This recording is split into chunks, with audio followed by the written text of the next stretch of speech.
Okay, so ito yung Redmi Pad SE at ito yung pinakamurang tablet ng Xiaomi ngayong 2023. Now, alam naman natin na maganda ang offers ng Xiaomi pagdating sa tablets. Talaga namang sulit yung Xiaomi Pad 5 noong 2021 at maganda rin yung latest ngayon na Xiaomi Pad 6. So sa video na to, titignan natin kung anong kayang gawin ng mas affordable na tablet nila. Okay na ba to? O mas maigi kung yung Pad 5 or Pad 6 na lang ang kukunin mo?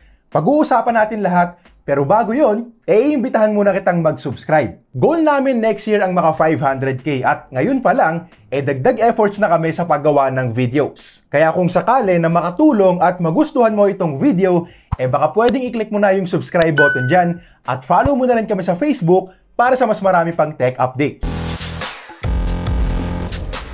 Okay, so simple at very presentable yung box natin. Sa loob, makikita kaagad natin yung tablet at andyan na rin kaagad yung ilan sa mga specs. Tapos ang kasama niyan ay isang power adapter, of course, USB Type-C cable, tapos meron ding ejector tool pero wag niyong i-expect na meron tong SIM slot. Hindi to pwedeng lagyan ng SIM card at yung card slot natin dyan ay para lang sa micro SD card hanggang 1TB.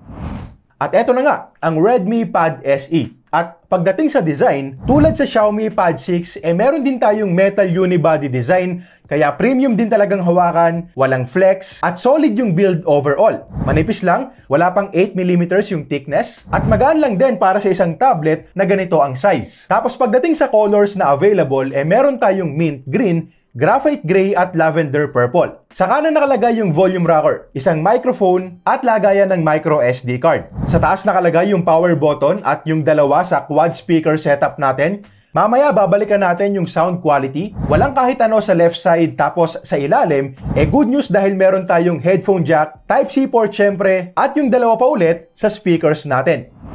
Okay, so next na agad natin pag-usapan yung performance para malaman na natin kung anong kaya nitong gawin. Unang-una, gamit natin dito yung power efficient na 6nm Snapdragon 680 chipset. Hanggang 8GB yung RAM at hanggang 256GB naman yung internal storage. 4128 version lang yung napunta sa atin at pagdating sa Antutu Lite benchmark, nakakuha tayo ng around 300,000 points. At yung ganitong klase ng score ay medyo nasa lower side pero sakto pa rin para sa isang entry-level device lalo na kung under 10k lang ang budget. At pagdating sa actual na paggamit, sapat na rin talaga pang social media browsing natin, sa mga productivity apps like Word, spreadsheet, and PowerPoint, sa mga students pang research, at syempre for entertainment na rin like watching videos and light gaming. Light gaming kasi hindi naman siya yung super powerful chipset na pwedeng gamitin for competitive and graphic-intensive games.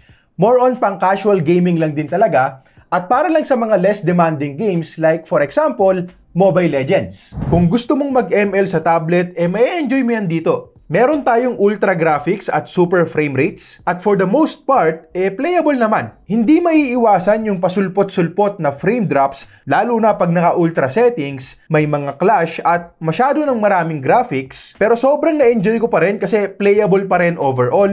At syempre kung gusto mo ng mas smooth pang experience, pwede pa rin naman nating babaan ng konti yung graphics. Call of Duty Mobile, sinubukan ko rin. Medyo nahirapan ako sa controls dahil malaki yung screen. Pero in terms of performance, decent din yung nakuha natin. Wala nga lang gyroscope, so hindi uubra yung gyroscope aiming ng ibang mga players. Tapos pagdating naman sa Genshin Impact, well, again, hindi ko maire-recommend na laruin yan dito. Pero kung gustong-gusto mo talaga, pwede rin naman at lowest graphic settings. Expect frame drops nga lang dahil para talaga to sa mga higher-end devices natin. So overall, pagdating sa gaming, again, pwedeng-pwede naman as long as casual gaming lang and less demanding games. At hindi rin ako nakaramdam ng matinding pag-init dito at maganda rin yung thermals na nakuha natin. Pagdating naman sa UI at operating system, naka MIUI Pad 14 tayo based on Android 13. Sa ngayon, wala pa akong balita kung maa-update to sa bagong HyperOS ng Xiaomi, pero itong MIUI Pad 14 natin ay very user-friendly.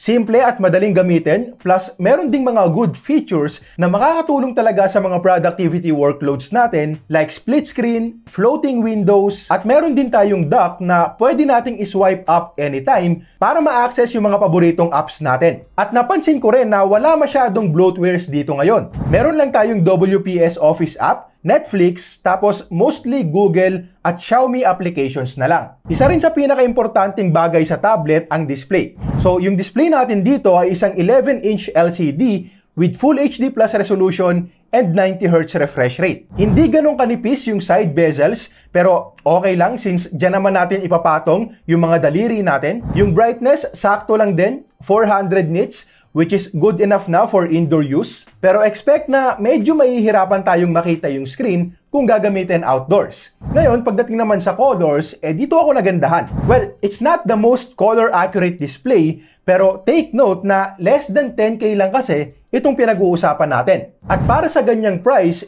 maganda na talaga yung kulay. Still a vibrant display, lutang pa rin talaga yung colors, contrast level is good, at for sure, may enjoy mo talaga yung panonood dito. Of course, meron din tayong Widevine L1 para sa Full HD playback natin sa Netflix. At again, 4 din kasi yung speakers natin. Malakas, maganda yung tunog lalo na for the price, so mas immersive din yung overall watching experience. At dahil nga sa 90Hz refresh rate, swabe ring tignan yung mga animations and transitions kapag nagna-navigate tayo sa home screen. Bumababa rin yan hanggang 30Hz to save battery life. Yun nga lang napansin ko na kahit iset natin yung refresh rate sa 90, 60Hz lang ang binibigay nito sa mga social media apps like Facebook and Instagram. So sana ma-fix to ng Xiaomi sa mga susunod na updates. Dapat maging 90 sa mga social media apps para masulit talaga natin yung high refresh rate feature. Tapos kung sakaling ipapagamit natin to sa mga chikiting o sa mga anak natin, good news din dahil meron tayong eye care features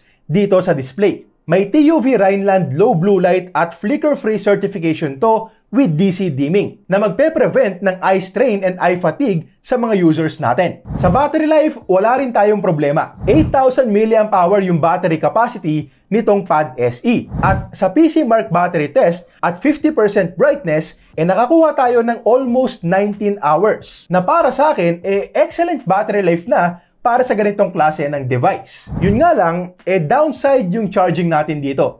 10W charging lang kasi yung nilagay nila at mabagal na talaga yan sa panahon ngayon. Lalo pat malaking battery din yung pinupuno natin. So in 30 minutes, umabot lang to ng 17%, tapos 3 hours and 38 minutes naman ang kinailangan para mapuno from 0 to 100. Para naman sa camera, meron tayong 8 megapixel sensor sa likod at 5 megapixel sa harap. At ito yung mga nakuha naming photos. Usable naman kung kailangan talagang mag-take ng picture gamit ang tablet, pero honestly, this is not something that I would use for social media postings. Mas okay pa rin syempre yung camera ng phones natin. At ganun din pagdating sa videos. Hanggang 1080p 30fps ang kayang i-record kung sakaling kailangang gamitin. Huwag lang talaga tayong mag-expect ng sobrang high quality videos. Yung videos gamit ang selfie cam, ang tingin ko mapapakinabangan natin, lalo na pag meron tayong video calls. So ito yung quality pag meron tayong good lighting, meron tayong softbox dyan, tapos ito naman yung itsura pag isang bumbilya lang yung nakabukas. Again, mas maigi pa rin kung phone ang gagamitin natin,